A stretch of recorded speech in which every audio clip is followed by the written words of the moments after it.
combat bottlenecks and inflation. Now, we've heard a lot about inflation over the past 6 months, and rightfully so. When prices go up, whether it's because of corporate price gouging or because of pandemic-related disruptions in the supply chain, it hurts hardworking American families. We need to get inflation under control, and we need to do it in the smartest way possible. Too many analysts seem to think that there's only one tool in the toolbox, urging the Fed to drive the economy into a recession by increasing interest rates. We need to think smarter, and that starts with diagnosing some of what's gone wrong. The pandemic wrought havoc on supply chains for food, cars, appliances, all kinds of goods. And Russia's invasion of Ukraine disrupted oil and gas markets. Meanwhile, giant corporations have figured out that they can pad their profit margins by using inflation as a cover to raise prices more than justified, making the whole economy worse off in the process. So, what can we do? Well, first, we should do everything we can to promote competition, to break up monopolies, and to end the opportunities for corporate profiteering to drive up prices. The administration has been acting quickly, and they have my full support on this. Next, we need to increase supply across the board.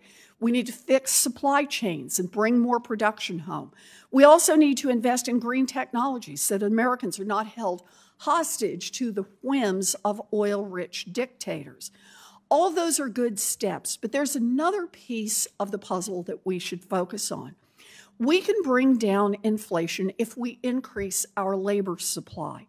More workers earning a fair wage with good benefits means more productivity, and that means more downward pressure on prices.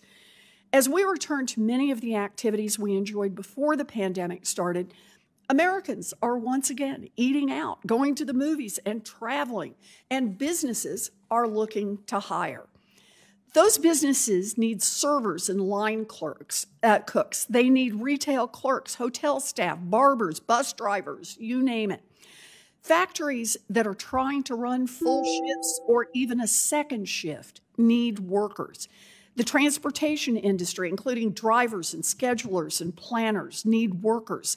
Small businesses, from insurance agencies to lawn care outfits, need workers.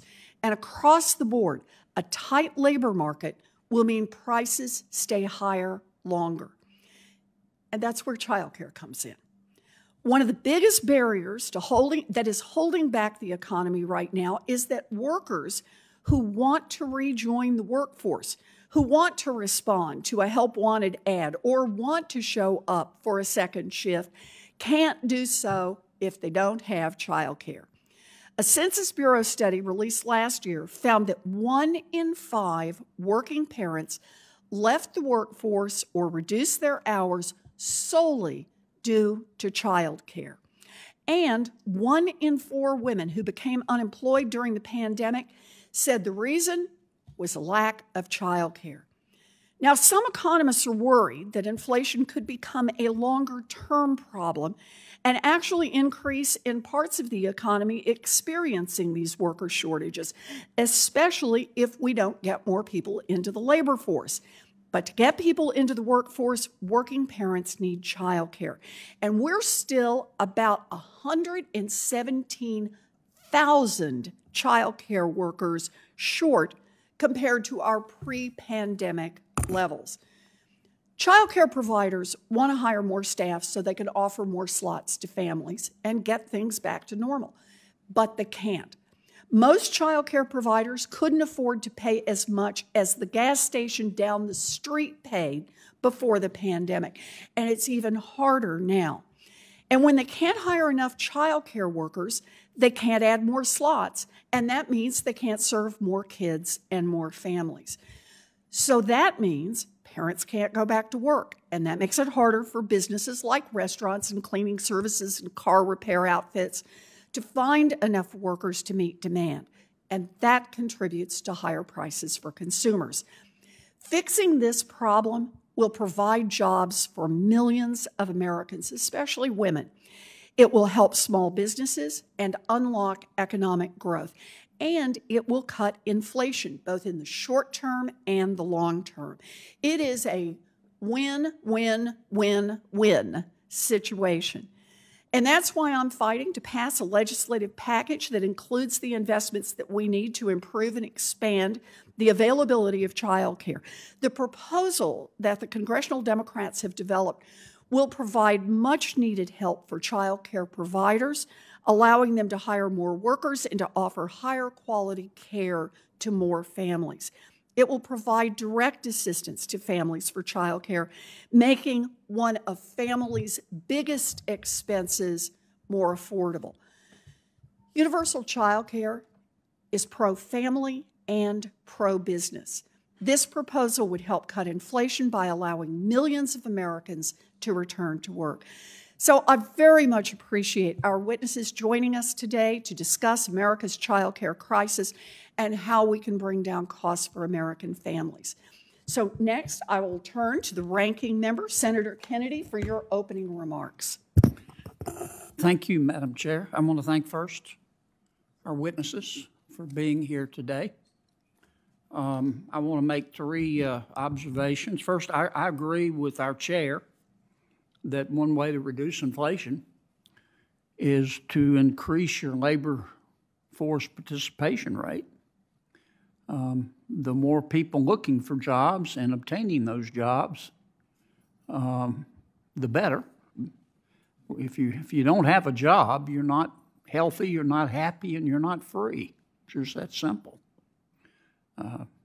Because I think human experience is such that most people understand that doing is more satisfying than having. Government can give you things, but you feel better about yourself when you can earn them and support your family and be a meaningful part of the community. I do worry about our labor force participation rate. It hasn't recovered from the pandemic. There are a variety of reasons for that. Some of our people decided to retire.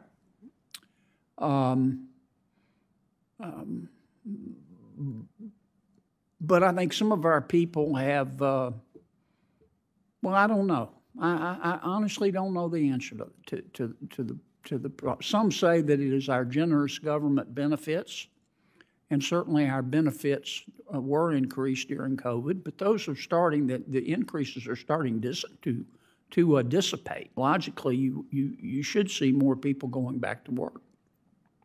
So I think increasing the labor force participation rate for child care workers and for all Americans is a win-win-win. Number two, let me say a word about inflation, then I'll say something about child care. There are a number of reasons for the inflation that we have now. Certainly the war in Ukraine has contributed to it. We've seen the increases in commodity prices. We've seen the increases in agricultural exports. I mean, both Ukraine and Russia are big exporters of food, sunflower oil, for example, wheat. The lockdowns in China have had a huge impact in terms of inflation. I confess I don't understand the Communist Party of China's approach to trying to get control of COVID. Maybe it'll work. I don't think it will ultimately. But it certainly had an impact on supply chains.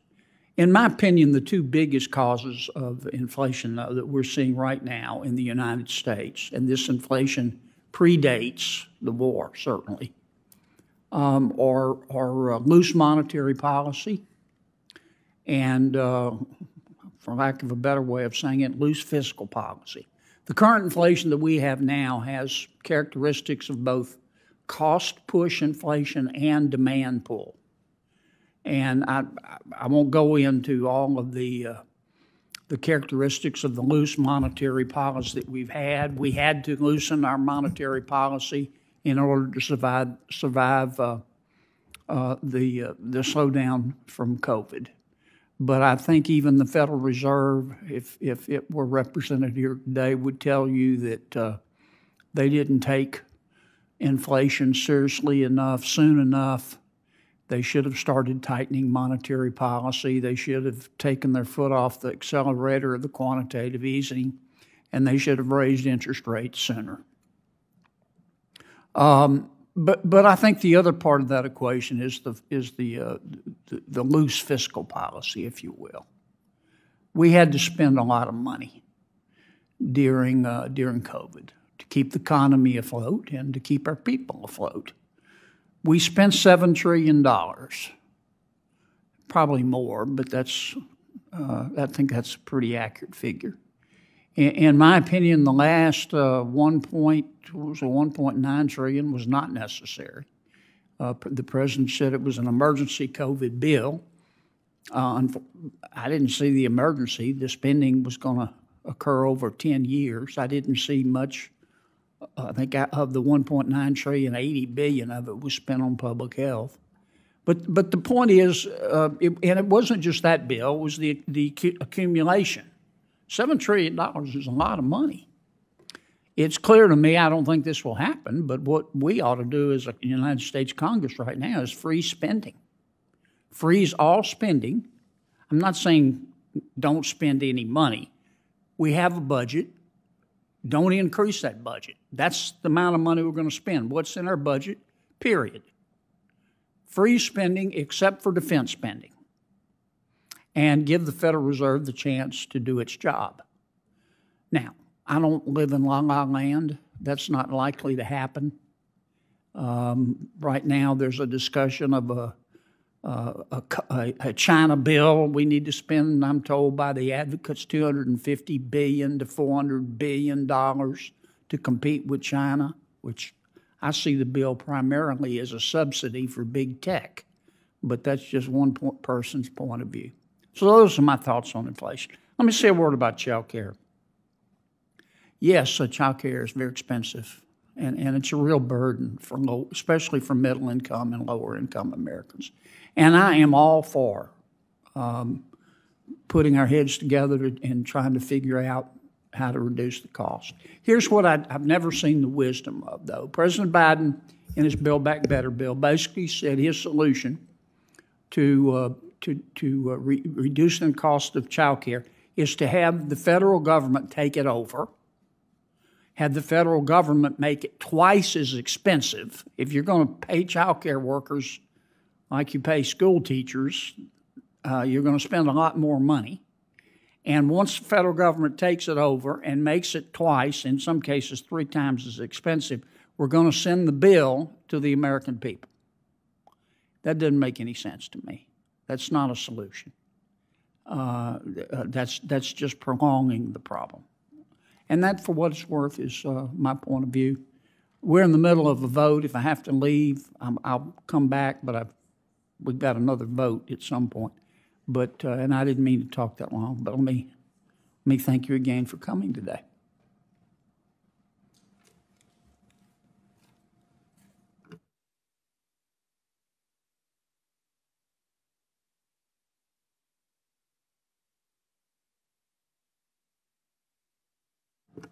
Time out.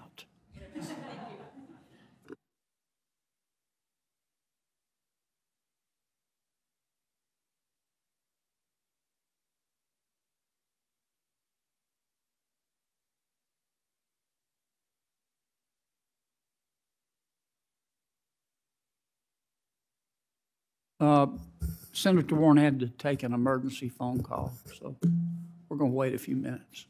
Okay?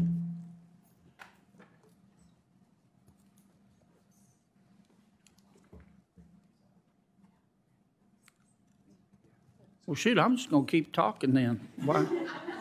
I would be interested in hearing from you today about any thoughts you have specifically on child care. What we can do to try to reduce the cost. I mean, it is very expensive. And when in a world where both parents either choose or have to work in order to support their family, it does become a factor. And I think it's something worth pursuing. And I could see the wisdom of having the federal government and asking the American taxpayer to do its part. If child care is really a priority for the Congress, and I think it ought to be. But here's what never happens around here. I don't think any fair-minded person believes there is not waste in the federal budget. There clearly is. There clearly is. Now, the federal budget is a little bit like a cow. There's fat on a cow, but it's not at the very end of the cow or in the very middle of the cow. It's marbled throughout.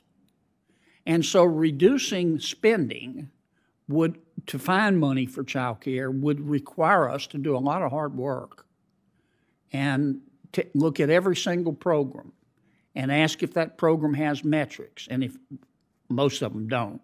And if it does have metrics, ask if the program is meeting its metrics. That, to me, would be a rational approach. That's not what I think is going to happen.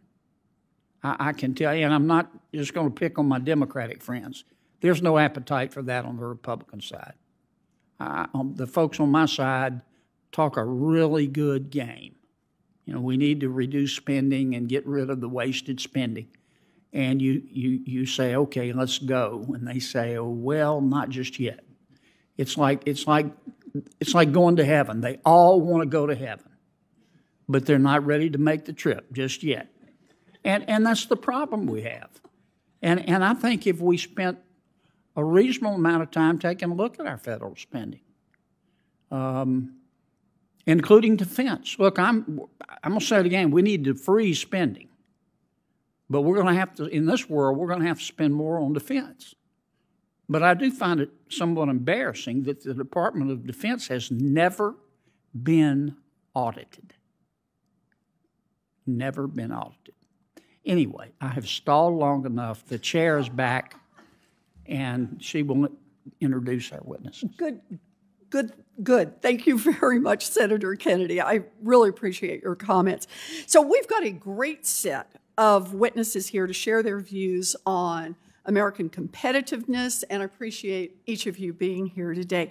So first, joining us virtually, we have the Honorable Dr. William Spriggs, who is Professor of Economics at Howard University and Chief Economist at the AFL-CIO, as well as former Assistant Secretary of Labor for Policy. Dr. Spriggs is a leading expert on many critical issues for American workers, including monetary policy, inflation, unemployment, and inequality. Second, we have Melissa Colagrosso, who runs a child care center in Oak Hill, West Virginia. Ms. Colagrosso and her husband started this family-owned business almost 30 years ago, and today she provides family-oriented child care to over 100 children. And you can tell us if you're providing to the children of children that you once provided care for. Is the answer yes? That's pretty terrific. Third, we have Walt Rowan, who is the president of the Susquehanna Glass Company and co-chair of Small Business for America's Future. Susquehanna Glass is a family-owned and operated business which was founded in 1910 by Mr. Rowan's grandfather and his great-uncle.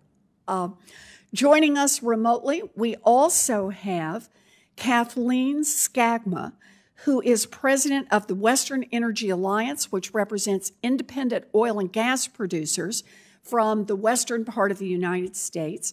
And finally, we have Brian Riedel, who is a senior fellow at the Manhattan Institute, focusing on budget, tax, and economic policy. And again, thank you all for being here with us today. I look forward to hearing your testimony.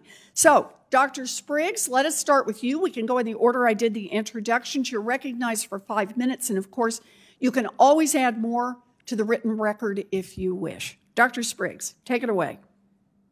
Thank you very much, Chair Warren. I deeply apologize. I got a horrible cold over this weekend, so I apologize that my testimony was late and that I'm not there in person, but no one wants my cold.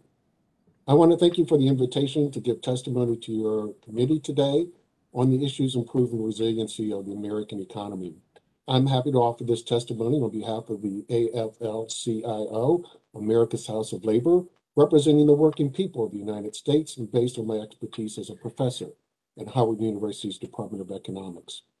The size of our labor force is the key determinant of economic growth. Even a world where machines and computers can do so much, in the final analysis, the determinant of the size of the economy is the number of workers behind the computers and machines and in front of customers to deliver services. The size of our labor force, however, has some variance. When wages rise or there is greater certainty of landing a job, the labor force participation rate grows in response.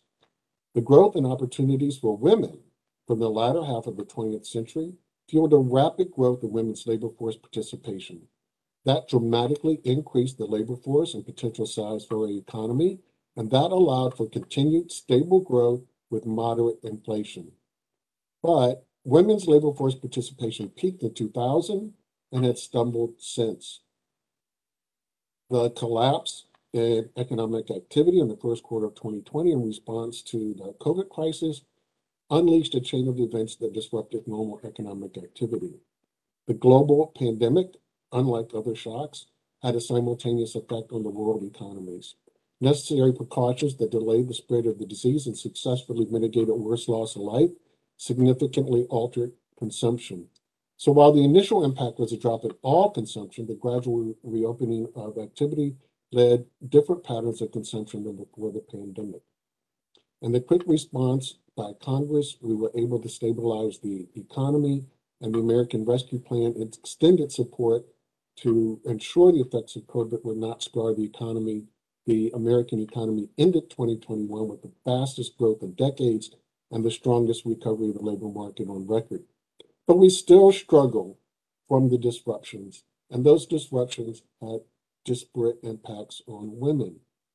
In particular, those areas of the economy that needed to shut down were services that involved a large share of the women's labor force.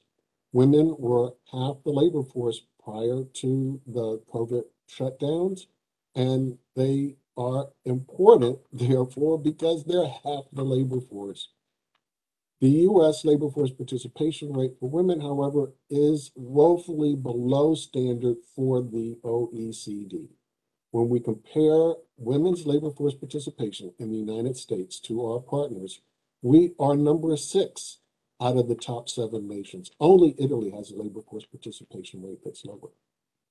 That's because the other countries have the infrastructure to increase and give a pathway for women to work. Most notably and woefully, the United States almost does not appear on any chart when it comes to public investment in early childhood education. We are so far to the right in the chart. We are so low in those investments that you almost need a telescope to see that, oh, Cyprus and Turkey are to the rest of us. Every other industrialized advanced country spends a greater share of GDP investing in their children. And if we look at the record across a wide range of economic research and economists of all stripes, we know that that investment, in the case of the United States, our own record on our own programs, have huge returns because they lower crime, they make healthier citizens, they make higher earning children, they do everything good, they return money to the economy. So it's inexcusable, but we rely on the market instead. And the problem is, since 2000, the real wages at the middle for women have simply not kept up with the inflation of childcare cost. And that is why we need to change our reliance only on the market, because the market is pricing women out of childcare availability. We need to also look at issues that can rebound the industry right now, which is still hundreds of thousands of workers short, about 10% short of where it had been. Many still have not been able to reopen. We can change that labor supply. We can get back to historic levels of women's labor force participation for the United States by making the right investments and by being wise in those investments because they pay off. Thank you very much, Dr. Spriggs. We really appreciate your testimony here today. Now, Ms. Colagrasso, you are recognized for 5 minutes. Good afternoon. Thank you, Senator Warren and Senator Kennedy and the Senate Banking Committee for inviting me to tell my story today. My husband and I opened a place to grow in 1995. We had a toddler and an infant, and we knew that we needed to work. I had worked in my college years throughout several child care centers, and I knew the difference that a quality early childhood experience could make in my children's lives. There wasn't one in our rural community, so our adventure began. The challenges of opening a child care business still are the same today. They begin with the reality that the math does not add up. The projections of income for a child care business are not enough to convince a loan officer or a potential investor to invest in beginning a business like that. So my husband and I, we took out a second loan on our home and continued to pursue the goal of providing a safe place for our children to grow while I could also earn a paycheck. Projections fall short. The reality is the provider payments and subsidies payments that the Child Care and Development Block Grant provides for low-income working families aren't enough to cover the cost. They don't cover the full cost of care at all, but certainly not high-quality care. So if the prices charged to families outside of that subsidy system are meant to make up for it, but yet they outprice what workers in the community can afford, then revenue falls short. Let me give you an example. Sometimes you can see this easier if you see some numbers. The subsidy rate for care for an infant is $36 per day.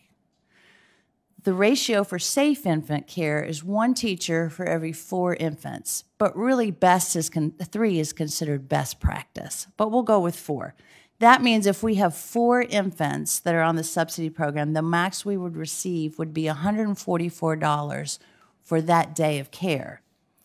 So now we need a teacher. And if we pay that teacher just $10 a day, which is clearly far below a fair wage for a teacher taking care of infants, we're facing a personnel cost of $120 a day with taxes. But wait, we still might need to cover rent, insurance, utilities. Maybe we need a second teacher for breaks. So clearly the math just doesn't add up. Our business did indeed show a loss 23 out of the 25 years of business, but our business also continued to grow to meet the needs of the community. We increased our original capacity from 30 to 100 children. We achieved national accreditation from the National Association for the Education of Young Children, and we built a strong staff with a commitment to serve families. Yet we struggled to make the payroll. Often we had to borrow. We took out personal loans for things like building repairs or equipment. But yet we keep going. We keep going because working families in our community depend on our center. And as you mentioned, Senator Warren, our children are bringing their children back to us. We're part of the community. When the pandemic hit, we immediately felt panic, as everyone did. I was met with parents in tears who pleaded with us, please stay open. They needed to work, and our community needed them to work. They needed paramedics and respiratory therapists and doctors. They had to go to work. So our staff made a commitment to take all precautions but continue to care for the children. Fortunately, some serious help came in quickly from the Small Business Administration. We used the SBA Economic Injury Disaster Loans to pay off our high-interest debt, cover the utilities, and make our building mortgage. That got us through the beginning. Then the Payroll Protection Program came, and we were able to stay open so those essential workers could rely on us, and our staff could rely on their paychecks. Then businesses stepped in, and we had 4 businesses in our little community that contacted us and asked if they could pay us directly for the child care of their employees because they needed them to work. And with schools closed, suddenly people had a need for child care that may not have before. So they made it that. Finally, the long-term help came in, and that made it possible for us to reassure families that we would not be closing. Working together, we made the math add up. The American Rescue Plan Act, or AARP Act funds that were passed directly to childcare have enabled me to stay open long term since the beginning of the pandemic. I've been able to maintain my commitment to high quality by supporting our educators, maintaining our facilities, and meeting the social and emotional needs of our children. I'm currently able to fund continuing education for our teachers. That is a wonderful benefit. Retention bonuses for all of my staff, as well as paid sick leave, which is only smart during a pandemic to include. I've been able to reduce caseloads for teachers and add additional assistant teachers to provide a higher level of care. We have an abundance of children who have suffered trauma due to the opioid crisis, due to the COVID-19 pandemic, as well as a vast array of special education needs in our community. In addition, the AARP Act funds that the state has used to subsidize families' childcare have allowed more parents to access childcare and go back to work. This is how the childcare system should work.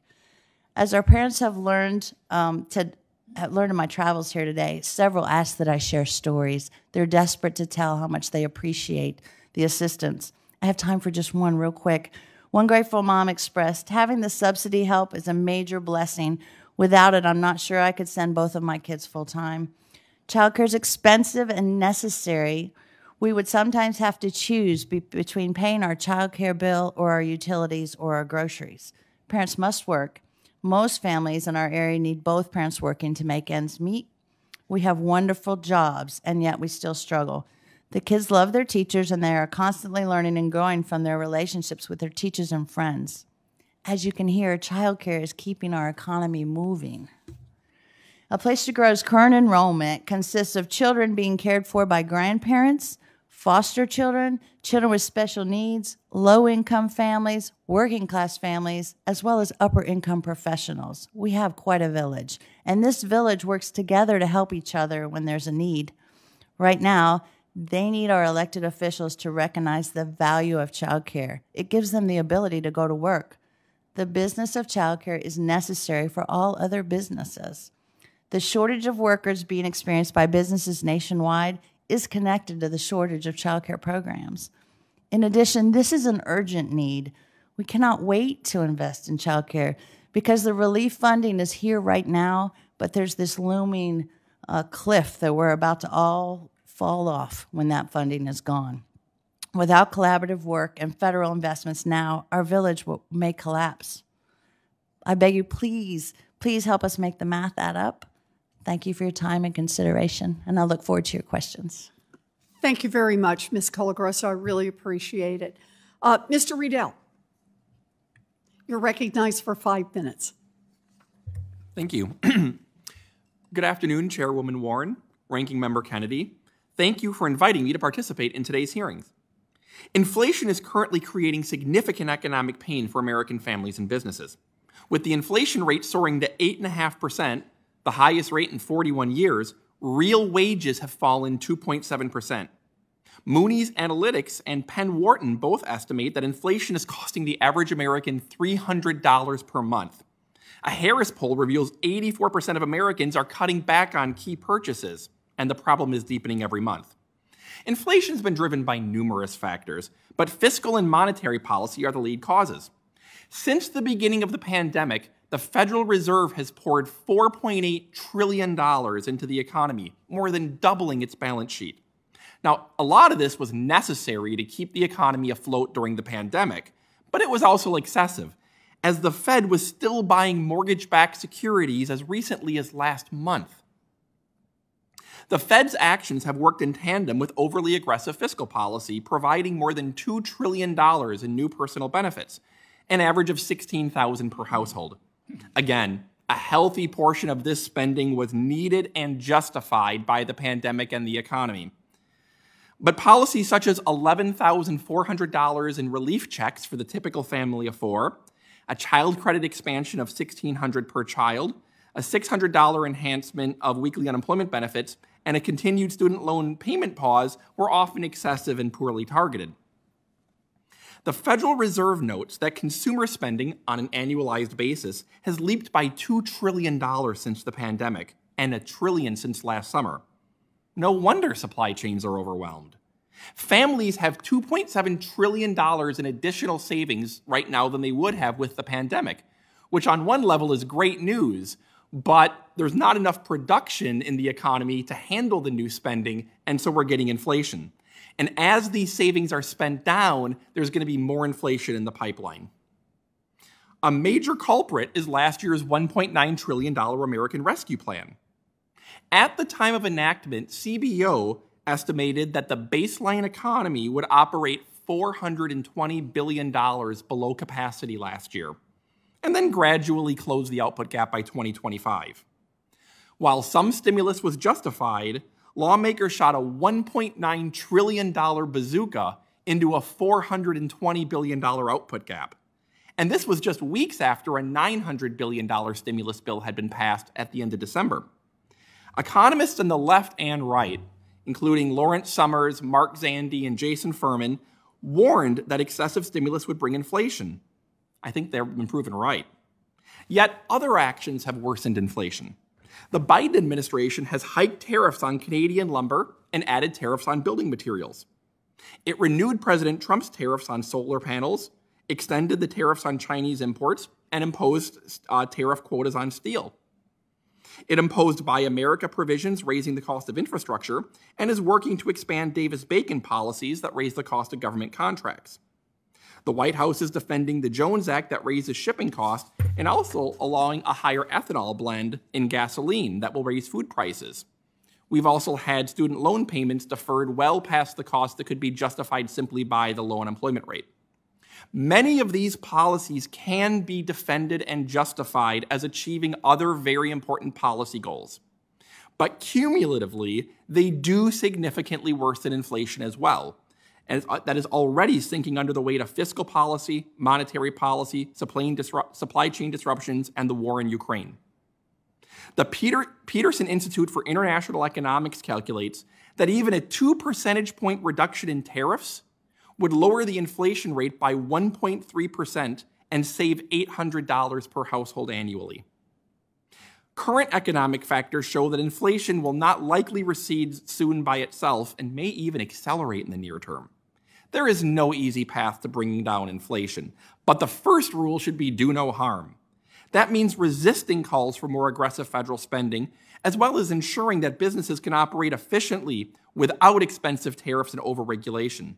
Because if inflation does persist and real wages continue to fall and really harm families, it's going to soon cost jobs and create economic chaos that endanger all the good things you want government to do. Thank you. Thank you, Mr. Riedel. Mr. Rowan? Good afternoon, Chairwoman Warren, Ranking Member Kennedy. My name is Walt Rowan, and I am the owner of Susquehanna Glass Company in Columbia, Pennsylvania. And I'm the co-chair of the Small Business for America's Future, a national coalition of small business owners and leaders working to give the small business community a voice at every level of government. We're committed to ensuring policymakers like you prioritize Main Street by advancing a just and equitable economic framework that works for us, our employees, and our communities. Susquehanna Glass is a family-owned business. We're in the glass decorating business, and we have been in operation for 110 years. Well, it's pretty good for 110, don't you think? We employ around 60 people. 50% of them are women normally. COVID affected most small business owners, I included. The pandemic highlighted how reliant small businesses are on their employees having predictable schedules and how dire the need is for affordable and accessible childcare. I know from firsthand experience that until there is access to adequate childcare for workers, small businesses and the country as a whole will struggle to recover from the economic challenges presented by the pandemic. Many of my workers have to stay home with their kids on snow days and school holidays because they don't have childcare options. The pandemic, however, put a spotlight on how dependent our employees are on care providers in schools to earn a living. For example, one of my key employees, Alexis, lost 2 weeks without pay during our peak season at Christmas time last year, when her primary care provider, her father-in-law, was exposed to COVID and had to quarantine for 2 weeks. So Alexis stayed home for 2 weeks because she didn't have any childcare options in my hometown. This happened multiple times for many of my key employees over the last 2 and 3 years. This is a reality that plays out in Main Street small businesses across the country every day. It hurts employees financially and hampers small business success. The impact of childcare issues on Main Street is real. In a national survey of more than 1,000 business owners from our network, 56% of small business owners said they've lost business income as a result of childcare issues. It's no wonder 66% of small business community says they believe the federal government has a role in supporting universal access to affordable, high-quality childcare. At the beginning of the pandemic, my business shut down from the middle of March until June of 2020, when we gradually began to bring folks back. I'm a manufacturer. I can't work from home. My people have to be in the factory making the products that we produce. While we were able to make do with a smaller workforce for a short period of time, as our backlog of orders grew, we needed to hire more people, which just became more and more difficult. During the holiday season, which is my peak season, for instance, I could have used between 10 and 15 people more to meet my demand. It was impossible to get that type of short-term seasonal wage, mostly because of the family issues related to the pandemic. The stress COVID put on the system clearly demonstrated how interconnected the success of business is with their employees' access to reliable child care. Because of COVID, we've had to increase prices for the first time in 5 years, primarily due to supply chain interruptions, but also reduced production capacity, which connects back into the child care issue. Part of the reason for this is because we simply cannot find people at an entry-level job situation because many times, entry-level people are young people, often women, and they're the people that have the children, the young children. So as long as childcare is unaffordable, they can't work. When I was young, my mother stopped working to take care of my 3 siblings and me until we were all in school. She ultimately spent about 10 years out of the workforce.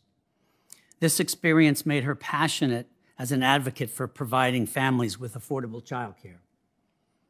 Very glaringly, the inadequacy of the economic model in a strictly private venture. It just doesn't work. The bottom line is that employees, Main Street businesses, and communities would all benefit from good childcare options. Small business owners like me recognize this and support the federal government's taking a role in helping to provide it. We know that this would be a smart investment in our nation's economic success because we're investing in our communities and we're investing in our people. Small businesses create 2/3 of all the new jobs and employ half of all workers. Advancing legislation to create affordable childcare would bolster America's Main Street businesses and their workers and enable them to lead all of us to prosperity. I'd like to thank you very much for the opportunity to testify here today on an unbelievably critical issue to all of us. Thank you. Thank you very much, Mr. Rowan. I really appreciate your testimony and your being with us today. And finally, our 5th witness, Ms. Skama, you're recognized for 5 minutes. Thank you, Madam Chair, Ranking Member Kennedy. Since day one, President Biden has pursued a climate change agenda meant to constrain American oil and natural gas production and consumption. Starting with the cancellation of the Keystone Pipeline, followed by the leasing ban on federal lands, the president was intent on restricting American oil and natural gas, particularly on federal lands and waters where he has the most control. But a funny thing happened. Climate change policies meant to make energy prices necessarily skyrocket achieved their intentions. Energy prices started to rise last year, and the administration started to feel the heat last summer. The first reaction was to ask Russia and OPEC to increase their production, and the policies meant to overregulate American oil and natural gas production continued. When Russia and OPEC failed to heed that request, we in the American oil and natural gas industry made the case that we would be happy to increase production, but for policies specifically designed to prevent us from doing so. Still, the policies continued. Fast forward to February with the Russian invasion, and prices jumped even higher. The fallacy of an agenda meant to constrain American energy production was exposed. The president could help ease inflation by backing off these policies and even encouraging American oil and gas production. Energy prices are fundamental to all facets of the economy, including to childcare, as we heard earlier, because childcare workers need to drive to work like the rest of us. Very few goods and services, if any, are made and produced in the United States without the use of oil and natural gas. So, because oil and natural gas are so fundamental to the economy, when prices for them are high, it creates inflationary pressures throughout the economy. One of the most basic ways the president could curb inflation is to encourage American oil and natural gas. Currently, production of oil is down about 800,000 barrels of oil a day from the high point of 12.3 million in 2019. My industry is doing its part to bring down gasoline prices by increasing production, and the Energy Information Administration forecasts American producers will increase production by up to nearly 12.5 million barrels of oil per day by the end of the year.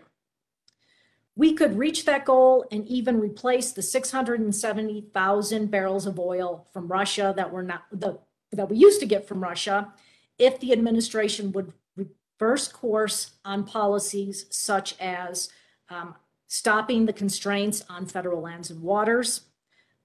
There was a lease sale just announced, but it was the most begrudging announcement yet. Acreage was down 80% and costs were up 50%. And of course, if you increase costs for something, you get less of it. So that clearly is intended to get less federal oil production. We could reverse policies and actually approve pipelines and other rights of way so that we can put in place the infrastructure that enables us to capture natural gas and reduce methane emissions. I would suggest one of the most fundamental things is to call off efforts to deny access to capital and lending to the oil and natural gas industry. And one of the best ways to do that is call off the SEC's climate change disclosure rule, which is specifically meant to discourage American oil and gas production. He should back off on the regulatory overreach agenda, which again is meant to constrain American oil and gas production, and desist with things like the social cost of carbon, which is meant to necessarily increase energy prices.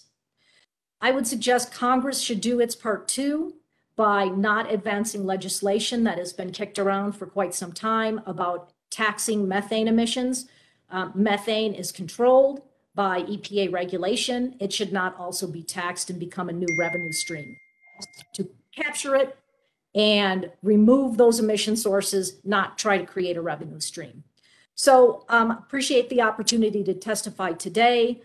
We can help bring down inflationary pressures throughout the economy if reverse course as a society and encourage American oil and gas production. Thank you. Thank you very much. Appreciate your being here. So I'm going to start with round one on our questions.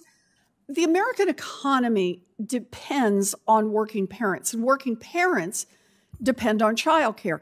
But our childcare system is in crisis, and that's keeping parents out of the workforce, which in turn limits our productive capacity and contributes to inflation.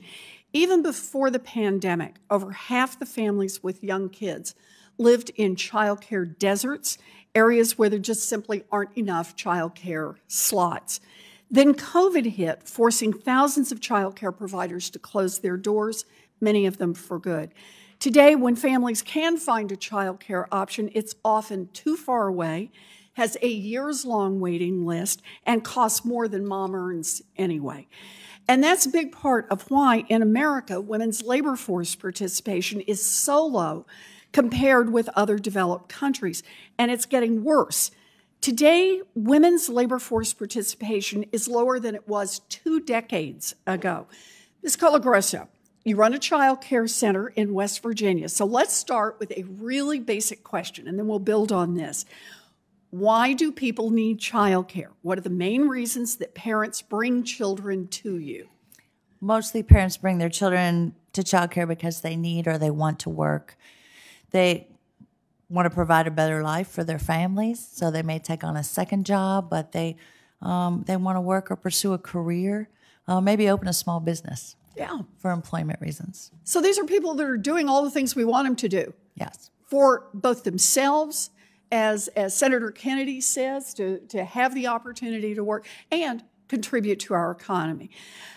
But parents need child care because they want to work. If parents can and want to stay home to care for their children, that's great. But many folks want and need to work to make ends meet, to save for a rainy day, to set aside money for their own kids to be able to go to college. But without affordable childcare, parents, especially moms, have to make excruciating decisions. Mr. Rowan, you described your glass decorating small business that you run. I want to see some samples before we get out of here. I hope you have pictures. But you were describing it, but I'd just like to ask it as part of the, make sure we get all this on the record. What happens when your workers aren't able to find a child care provider with an opening or at a price that they can afford? Well, it's an instant response. So the story I gave you of Lexis, she's one of my production supervisors, and her father-in-law, who was the child care provider for her. Lexi is one of my best employees, dependable, loyal. She's worked for me forever. But the minute something happens with her child care, and we run a family business, and we say it's a family business in lots of ways. And one of the ways that we say is that if you're a parent and your child is sick, your place is not here at work, it's at home. Yeah. So you go home and take care of your child. Now, that doesn't apply to everybody, and it can't be a business model for everybody, but that's what happens when a parent doesn't have a child care alternative or an option. They can't work. Yeah. So they're just gone. Everything stops for them. Financially, it's a catastrophe for them and for the business, because we have people that come in and need fit different models that have to be produced. Right, right. You have deadlines to meet. Absolutely. All right. And Dr. Spriggs, you're an economist who studies the labor market. When workers have to cut hours, work part-time instead of full-time, or leave the workforce entirely because of childcare, does that mean that a lack of affordable childcare is reducing labor force participation? I just want to build all the blocks here. It absolutely does. And because women are half the labor force, even if we have an effect on only 4 percentage points of women's labor force participation, that's 2 percentage points more of a total labor force. That's a lot of workers. That's a lot of output. And that changes the equation, even for the Federal Reserve, in considering, are we at a tight labor market? Should we start slowing the economy? So let me ask you on this, because I want to draw this point out about what is the broader impact on our economy, on our productive capacity, when there's reduced labor force participation caused by a lack of affordable childcare? So there are a couple of layers. One, we instantly, of course, have a smaller economy because we have fewer workers. Companies have fewer people to put behind machines, provide services. Second, once you've shrunk the economy, now it's going to grow from a smaller base.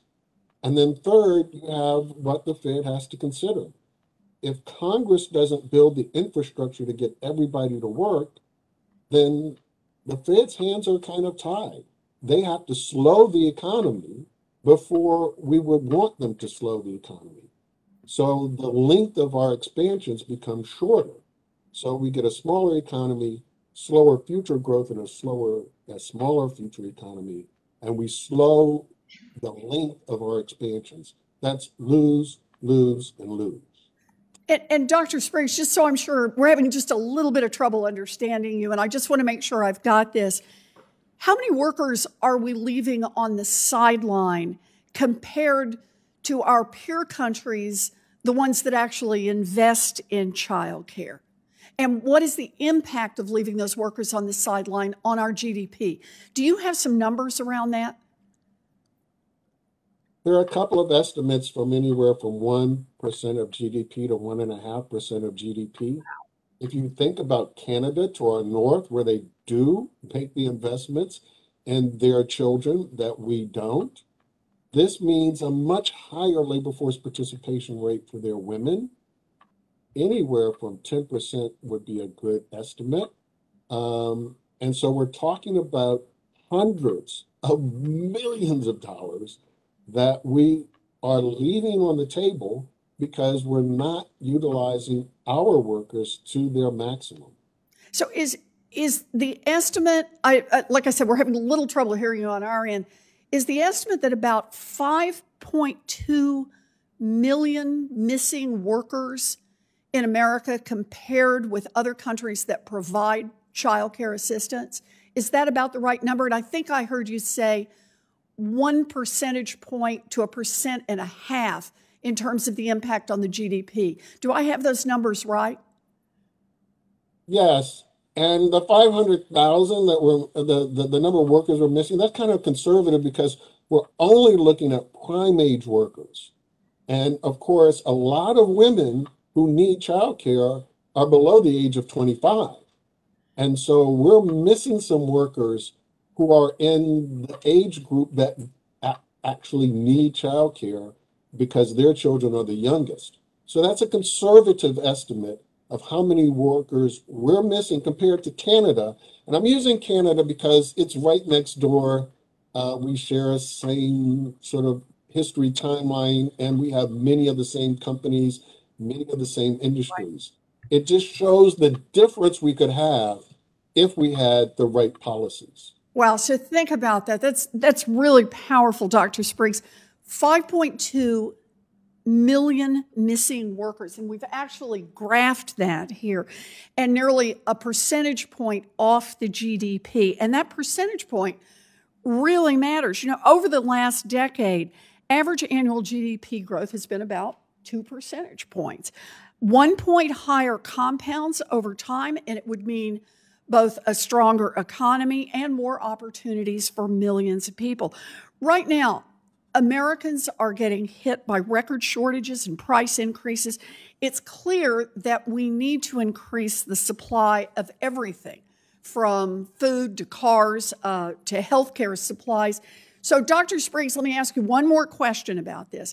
If we invested in childcare and unlocked all of this labor supply and productive capacity, would that help prevent further inflation? It will reduce the pressure for inflation in the future. And that's just being the cold-hearted view of the labor force. Economists know that investing in American children, all of the programs that we've had, have a high rate of return because in the future, they reduce costs for the government on the order of 8 to 9 times. Because the investment in the children also pays off. Those children are healthier, crime goes down, they own homes, they're less likely to be poor and need government transfers.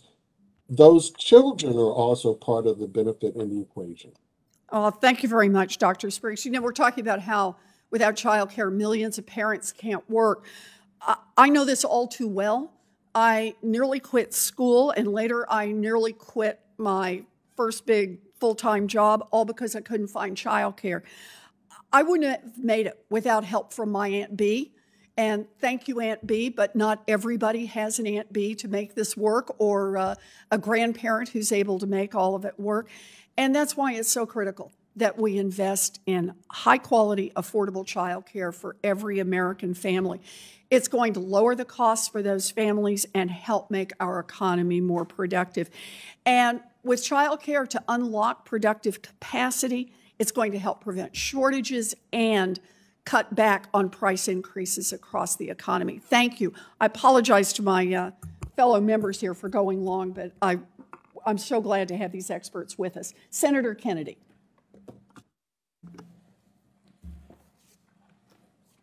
Mr. Rowan, what do you propose? Is it Rowan, or I can't see that? I'm sorry. Yes, it's Rowan. Your employees have trouble finding affordable child care. That's correct. What do you think we ought to do about the problem? Well, as I said in my introductory opening, there have been solutions over the years.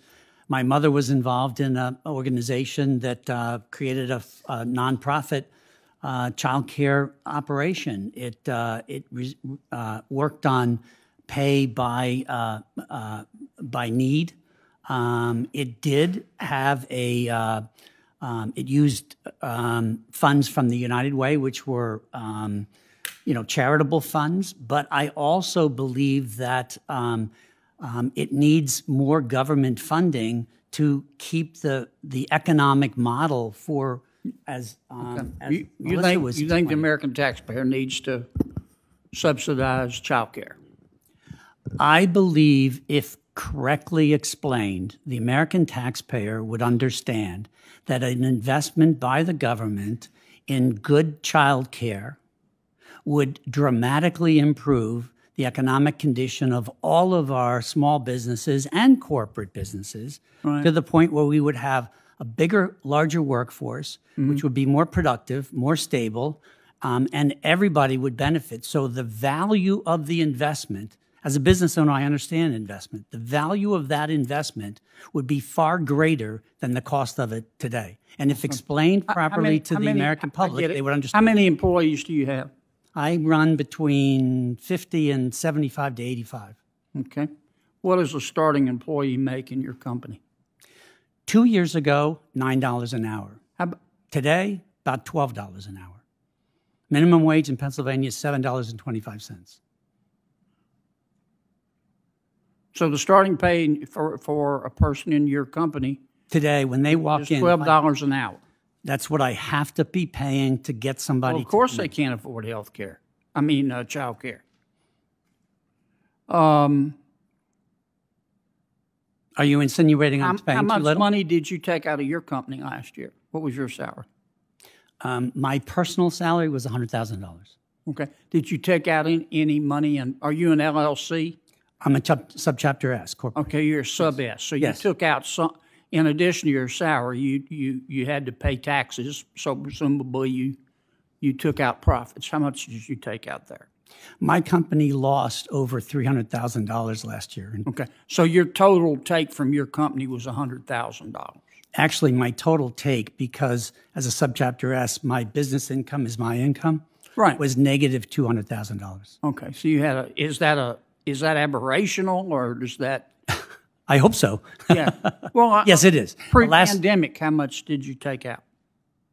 My average over, say, a 25-year period of time for my company has been somewhere between the profit for the company, that is then we pay taxes on, has been somewhere between $45,000 and maybe $150,000 to $200,000. Okay. Well, look, I'm not trying to pick on you, and congratulations on having a family business. Let me just give you this point of view. Of course, child care is too expensive. Everybody up here wants less expensive child care. Mm-hmm. Everybody up here supports children in prosperity, too. Mm-hmm. Now, here's a rational way to go about it. It's probably not the way Congress will go about it, but it's a rational way. there's some things you can't quantify. You can't quantify the self well-being of having a job. I don't care how much money government gives you. Mm-hmm. You can't quantify the feeling of self-worth that a person receives from being gainfully employed and supporting his or her family and being a meaningful part of his community. Follow me here. Senator, I would like to add one thing. Sure. I've been in my business for over 45 years. I'm in a small business community. I know every one of my employees, and I can quantify with them, when I look them in the eye, what a good job means. Right. And I watch them cry when they can't come to work because they don't have childcare. I understand. So there's a part of this you can't quantify, in my opinion. I meant what I said earlier. A person without a job is not healthy, that person's not happy, and that person is not free. And yeah, government can give you a cell phone, but you're going to feel much better about yourself if you earn the money to buy a cell phone. Okay? There is a part of this you can quantify.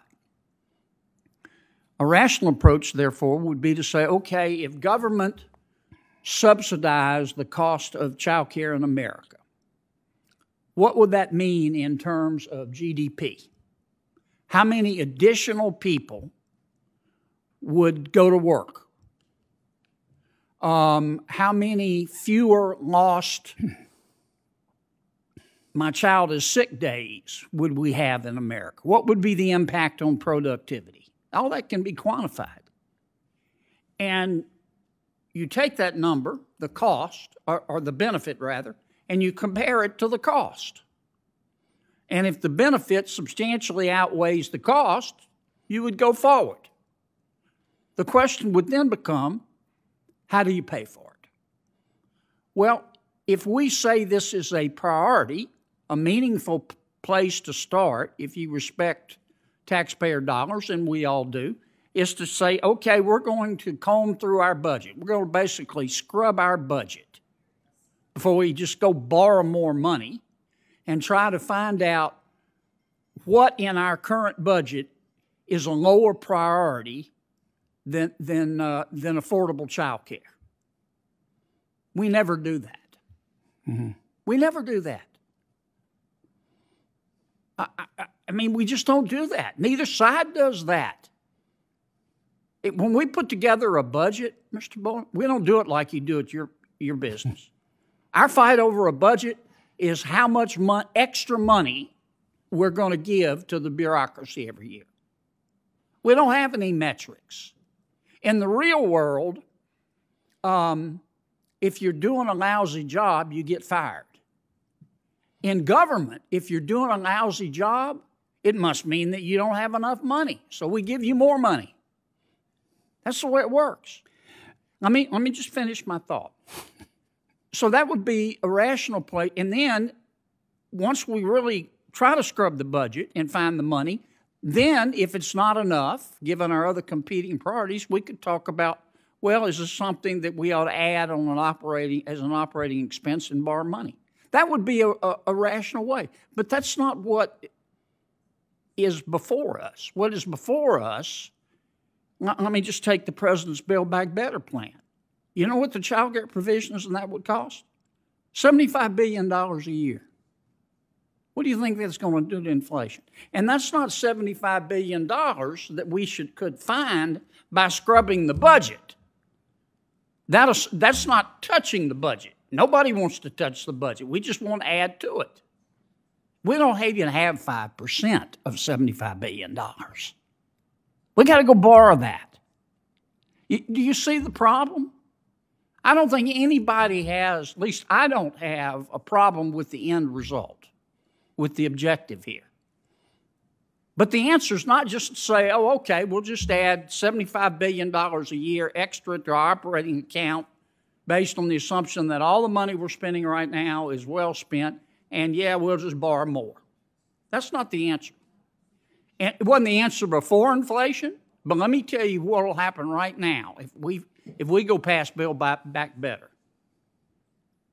And there's some good things in Build Back Better. You know the impact of that on inflation?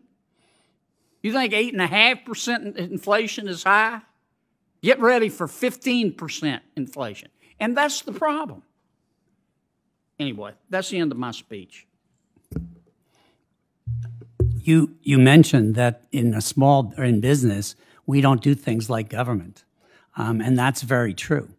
I might have lost money last year, but then make a decision this year to spend $50,000 on a piece of equipment that I can't afford, so I have to borrow for it.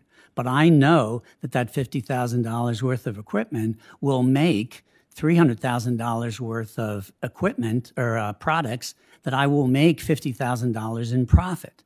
So I will pay for that piece of equipment in 1 year and then own that equipment for 10 years and make $50,000 every year after that. So I make $500,000 because I make an investment that is the correct one at the right time.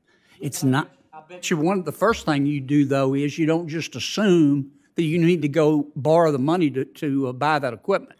The first thing you do is sit down with your operating budget and see if you can't find a place to cut.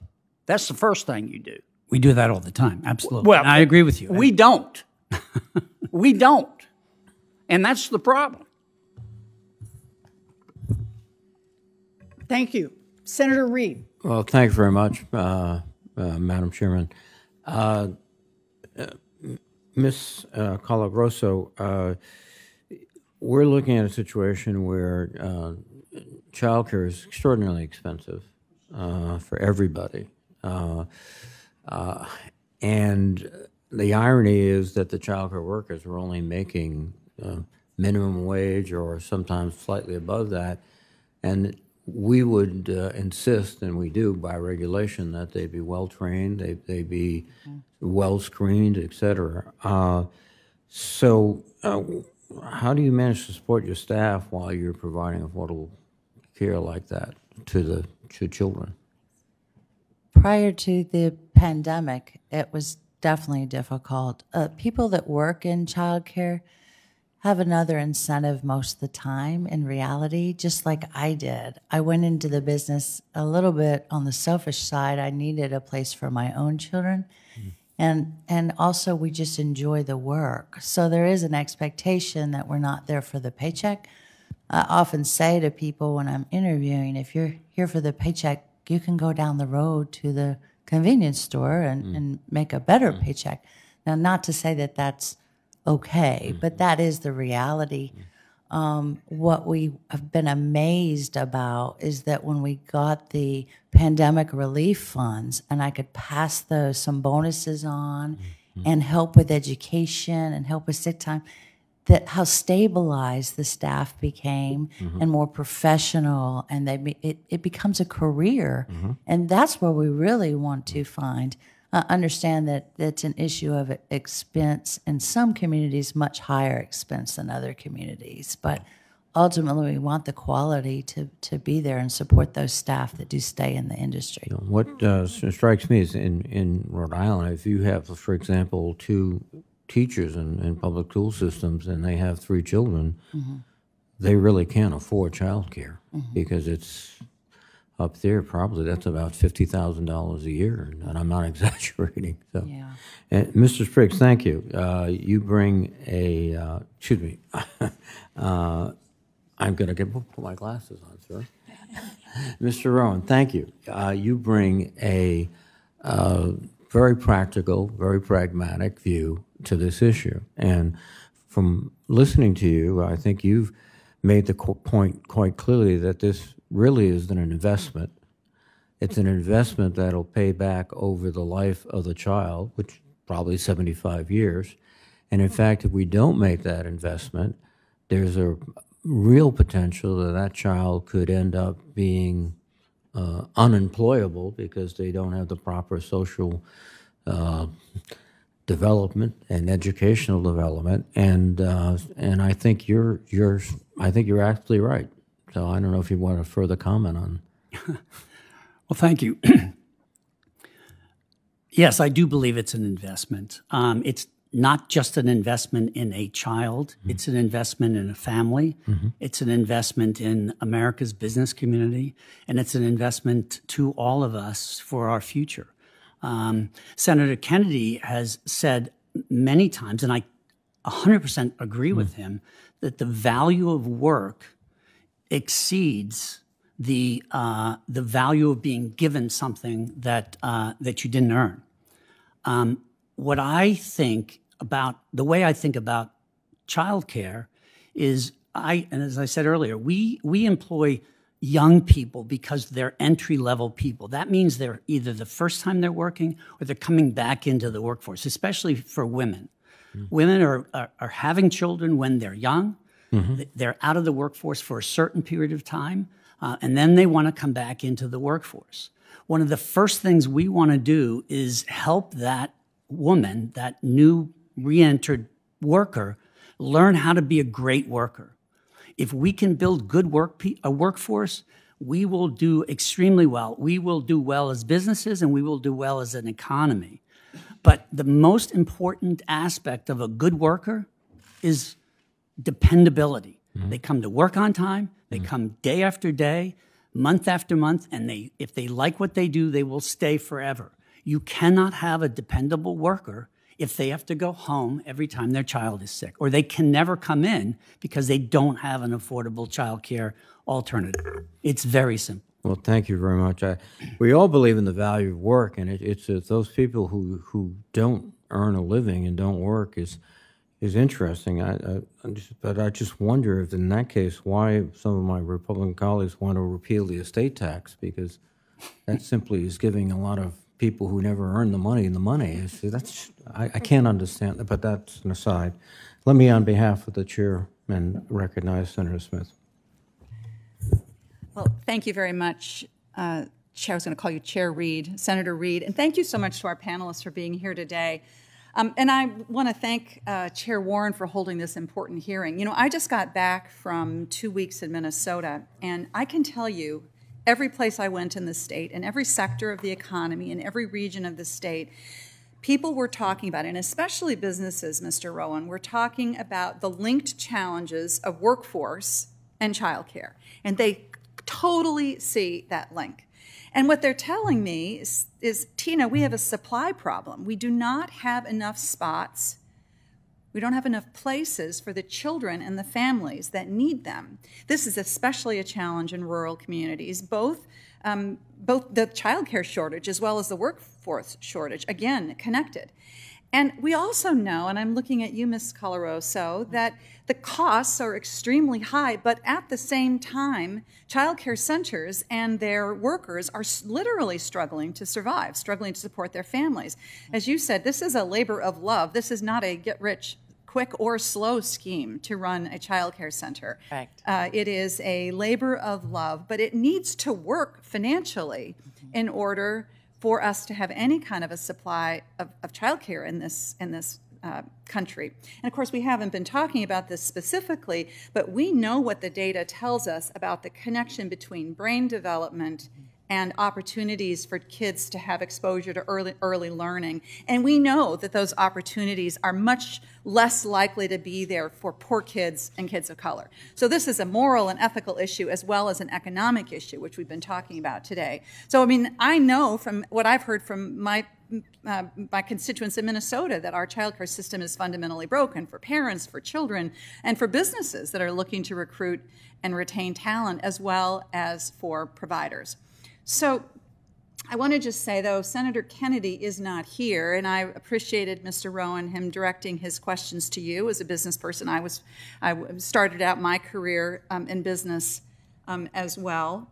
And I'm going to come to you in just a minute, Dr. Spriggs. But I do just want to point out, and correct for the record, that the child care provisions, like the other provisions in the bill formerly known as Build Back Better, were paid for. They were not paid for by borrowing, which is actually how we paid for the Infrastructure and Jobs Act that was much more based on borrowing. It was paid for, and I think that that's important to put out there if you believe that that borrowing is somehow fueling inflation. I believe that the thing that is fueling inflation is much more to do with the shortage of supply of so many things, as Senator Warren said. But Dr. Spriggs, let me just come to you if I could. The U.S. Chamber of Commerce has noted that, and you noted this as well, that women are participating in the labor force at the lowest rate since the 1970s. In the spring of 2020, 3.5 million mothers left their job, driving the labor force participation rate for working moms from around 70% to about 55%. Now, in Minnesota, we have one of the highest participation rates for women in the country, and we saw our numbers go down as well. The number is improving, but it is not completely rebounded. So, Dr. Spriggs, could you just talk to us a little bit about this? Women are half the workforce, half the labor force. What impact on economic productivity does the lack of childcare have on women in the workforce? And maybe, because Senator Warren addressed this a bit, maybe you could focus specifically on the challenges, particularly for low-wage workers in particular. Thank you, Senator, for the question. And just like Mr. Rowan was saying, this is an investment, and it's an infrastructure investment.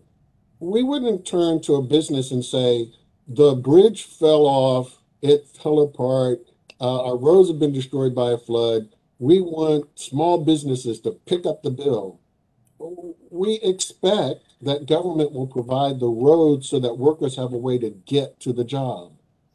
Now we have the same problem. Women need labor force infrastructure.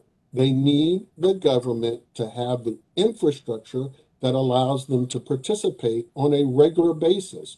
So when workers are absent, when workers just simply cannot apply for a job, this shrinks our labor force. It means that businesses can't get the people they want, or they can't get reliable work, and that hurts their productivity. They either don't have workers who have the skill or the teamwork ability because they haven't been there every day, or they're not dependable. That hurts as much as if we had unreliable transportation. It's the way for someone to get to work. Mm-hmm. And that's how we have to look at this investment. And it pays off. It meets the barrier of, is this government spending? And economists have studied this to death. Right. Does this government spending pay for itself? Does it get us more workers? And does it improve the productivity of our children, who are our future workforce? Exactly. And this does both. This is the business concept of return on investment, and you are articulating it just exactly right. Let me ask you this, though. Some people say, well, childcare is important, and I get that we need to have childcare, but I question whether we have to subsidize it. I mean, Dr. Spriggs, do we subsidize kindergarten? Do we subsidize third grade? Yes, this is all in how one wants to wrap our heads around it. When you look at it from the perspective of an investment in our children, it's not really subsidizing. We know we have way too much literature that proves early childhood education helps children when they reach kindergarten. It makes a difference in their performance, and it's long lasting. It isn't just a one-off, it's long lasting, which is why we know from our studies of the long-term impact. We get workers who are more reliable when they're adults. They're healthier when they're adults. They're less likely to commit crime when they're adults. All of this pays off. And so it's worth it to invest in our children like the rest of the world does. Our nation, as I pointed out in my testimony, is not on the chart. We're not even on the chart. We only have Cyprus and Turkey that invest less in their children. Yeah. Everybody else gets it. Everybody else gets that you have to invest in your own children to get them to be productive, ready for school, ready to start. And we know that there's a difference in the children who get that preparation. And in the context of this hearing, we know there's a difference in those companies that can get workers and can get workers who are reliable. I think you're making a point that I want to just put a fine point on, which is that in addition to all of the issues that we've talked about, and family stability, family income, development of our children, that this is really a global economic competitiveness issue, and that we are at a disadvantage if we're not making these investments in our children and the capacity of people to work in this country as other countries are. I want to just, since Chair Warren has not returned and I have a little time, I'm going to I want to talk a little bit with Ms. Colagrosso. In my home state of Minnesota, people are returning to work, wages are going up, and that is a good thing. And we are doing everything we can to focus, Democrats are doing everything we can to focus on lowering costs for families. We've discussed how the lack of affordable childcare, this is something that the Minneapolis Federal Reserve has written extensively about, has forced many parents to drop out of the workforce. And in fact, in Minnesota, people say that childcare is seen as a bigger challenge even than housing, where the cost is also going up really substantially. So, Ms. Colagrosso, you talked in your testimony about the challenges of hiring and retaining staff, and I know that we should just point out that there are existing federal and state programs to help families support child care, pay for child care. Can you just, we've got the Child Care Development Block Grant Program. We had the American Rescue Plan dollars to help stabilize child care centers during the crisis. There's state-level programs. Could you just tell us a little bit about what it's like to deal with those different federal programs? Do they meet the need? What level of complexity do they provide, do they create for you and for the families that you're working with? It absolutely takes a lot of work to understand the programs and to pull them together. I know there are a lot of providers, and certainly home-based providers and community providers in small rural areas that are not able to access those funds. They don't have the ability to research the programs and pull them together in the way that I did. In a lot of ways, that was why a lot of them have closed down when the pandemic happened. No one was reaching out and saying, here's the resources for you. It's going to be okay. We're going to get through it. But and I know the families, I hear a lot of families that don't even realize the subsidies are out there. And I've had families who've lost their subsidy payment because of the complexity of paperwork, not turning something in they didn't realize they needed to turn in, improperly filling out a piece of paper, and then they lose their subsidy. So we do what we can to help, and our state has done what they can to help providers, but it is a complex system of pulling funds together. And what impact would it have on the families that you provide if there was a more sort of cohesive, robust, well-funded system to help them afford childcare? Yeah, I think any money we can put into it robust is very exciting, but obviously it would be a large change for small businesses in our area, for families. This is an investment, as we've all said, and making it a simple system and a robust system will answer a lot of problems, I'm sure. Thank you. Thank you. And I am going to pause the hearing. I'm going to recess the hearing until Chair Warren returns. And so with that, this committee will be in recess.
of series of questions I'd like to ask about if we can do that. One of them focuses on the provider perspective. So we have talked about how childcare is a critical pillar of our economy. It lets parents go to work knowing that their babies will be cared for. For decades, though, the United States has just underinvested in childcare, essentially crossing our fingers and hoping that families will find a way to figure this out. But families can't do it because, as you have explained, Ms. Colagrosso, the numbers just don't add up. In many states, the cost of childcare outstrips the cost of college. Many parents are already priced out of childcare, which makes it cheaper for them to stay at home. And those parents who are scraping together enough money to pay for childcare simply cannot afford to pay another dollar more. Meanwhile, childcare providers are clearly not getting rich. The fees may choke parents, but they are barely enough for childcare providers to make it from 1 month to the next. And one way that childcare providers have kept this going is by paying childcare workers the absolute minimum that they can. Not because they're trying to be mean to childcare workers, but because it's the only way they can try to hold this together. And the consequence is childcare workers leave every year. Even before COVID, about 30% of childcare workers were leaving the field every year. Add this up, and we just have a massive shortage of childcare that is getting worse and getting worse and getting worse. So, Ms. Colagrosso, you've run a childcare center in West Virginia for almost 30 years. I know that you know this issue. Are you able to serve all of the families who come to you looking for care? No. We have waiting lists for every age group, all the way from infants up through school age. Some of those are months long. On a regular basis, have somebody call who has a new job to start, and we can't help them. So they have to turn down the job. So the need is vastly outstripping the supply in your area, and we know the numbers show that's true all around the country. So let me ask the question, could you just raise wages so that you could provide more childcare slots? Yeah, I'd love to raise wages because ultimately that's, the people that work for me deserve that. But I couldn't raise the wage of the subsidy. That takes somebody a higher pay grade than me. Okay, so let me just stop, make sure everybody understands what you're talking about. If the family is of low or moderate income and the government, either state or federal government, is helping subsidize, that amount is already fixed. Yeah, we don't get to decide that amount. That's a daily rate. That's for us to do. Or contract, right? Okay. And so then if I had to raise the families that are outside of subsidy that much, I couldn't raise it enough to influence my employees' wages and still have people be able to afford it. Right. People that our community would not even be able to afford the child care at all, which is some of what you're seeing across the country. Right. People just say, I can't afford it, so I'll just stay home. Yeah. And let me ask you just one more, just to give us a little more flavor around this. How do the wages you pay compare with other entry-level jobs in your region? They're much lower, unfortunately. I can't pay as much as Sheetz. That's a convenience store down the road. They're paying $18 an hour for entry level. Before the pandemic, I hired in entry level employees at minimum wage, which is $8.75 an hour in West Virginia. Now, just as Mr. Rowan mentioned, that we have to offer a little bit more, so I'm offering $12 an hour, but I'm really not able to afford that. So when the relief money's gone, that won't happen. That's just because I have some relief money to get people in the door. So working at a local convenience store pays more than you can afford to pay the people who are taking care of our children. Correct. I think it's clear that childcare workers across this country are shamefully underpaid. And the providers are barely staying afloat. This is a broken system, and the only way it's going to get better is if the government steps up. So let me ask you about one more piece in this. West Virginia has a preschool funding program. So, Ms. Colagrosso, that means you get significant government funding for one part of your business. So does that mean that you can afford to pay those teachers more and that you're able to retain them? Absolutely. In West Virginia, we do a contract to collaborative program. So childcare and public school work together. And so I do get that public education dollar, and that goes directly into the staff, the employees. So I pay that teacher and that aide equivalent to the kindergarten teachers in our county. And does that mean you have more teachers and less turnover? Just for that classroom. Just for that. Right. Unfortunately, the others, infants and toddlers and 2-year-olds and 3-year-olds, they don't see that additional funding. But so then let me ask it that way. What would it mean if you had federal assistance to be able to pay your staff equivalently for taking care of 3-month-olds or 2-year-olds? It would be an incredible improvement in the child care program and the quality. The number one determiner for infants and toddlers of quality is the same person, consistency, low turnover. They need to make those bonds with the people that are caring for them, and the families need those bonds, but infants especially and toddlers. Yeah. Thank you very much. And thank you very much for the work you do. It's critically important work, and I just want to see us support it as we go forward. I would also like to follow up, if I can, Mr. Rowan. You were having a conversation with Senator Kennedy about, who seemed to agree that childcare is very important, but the question is, how do we pay for it? So I just want to ask you a little bit more about that. Mr. Rowan, in 2020, Google paid an effective tax rate of 13.5%. And in that same year, 55 other highly profitable giant corporations paid 0 in federal corporate income taxes. So let me just ask, do you pay more than that? Pretty consistently, yes. Yeah. And all small business people that are running a successful business and making profit will be paying a higher rate than the 13% that Google was paying. I think or the 0% well, that certainly the 55 are 0%, paying. right. Yes. And the only way that makes any sense is if those corporations are virtually on the verge of going out of business and not making any money. Right. But how are they doing that year after year after year? Yeah. I think there was a study by the SBA that pegs the average small business rate of taxation at somewhere around 19, almost 20%. So right there, with Google and average small business people, you've got, what, a 7% difference? That just doesn't sound equitable or fair to me. And I don't think if most Americans would know those numbers, they would agree. Yeah, it doesn't sound fair isn't. because it's not fair. Exactly right.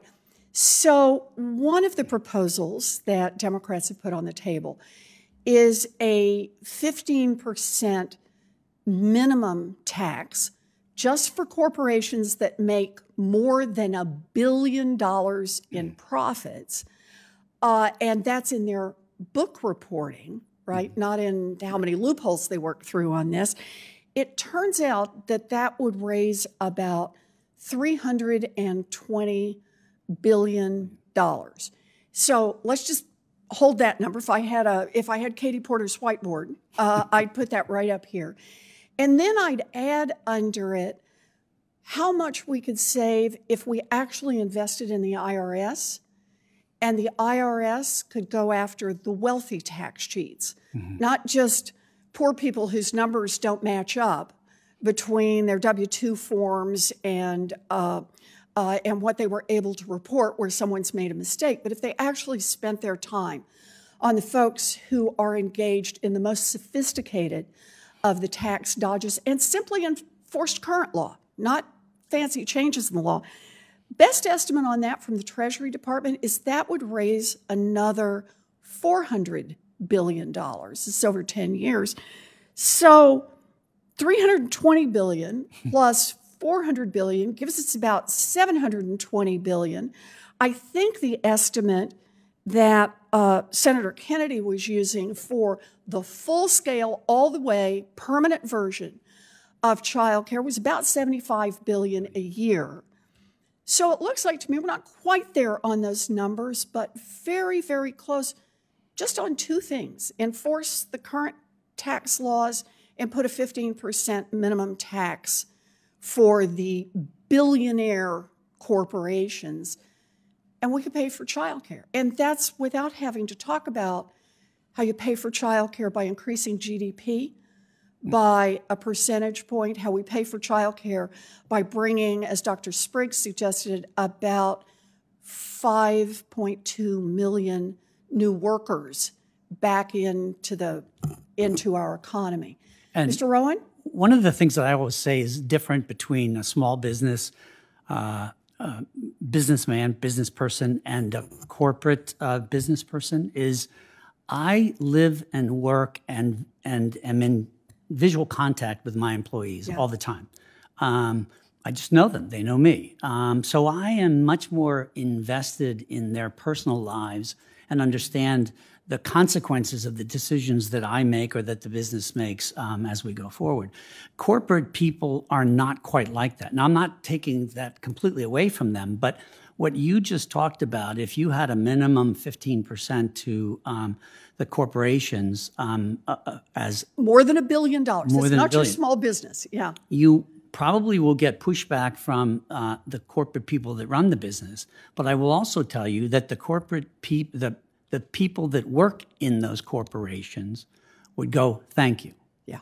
Because they will finally get the same benefits that we're talking about that filter down to all of our young families that effectively would be benefiting from this change. Well, Mr. Rowan, you give us the perfect way to wrap this up.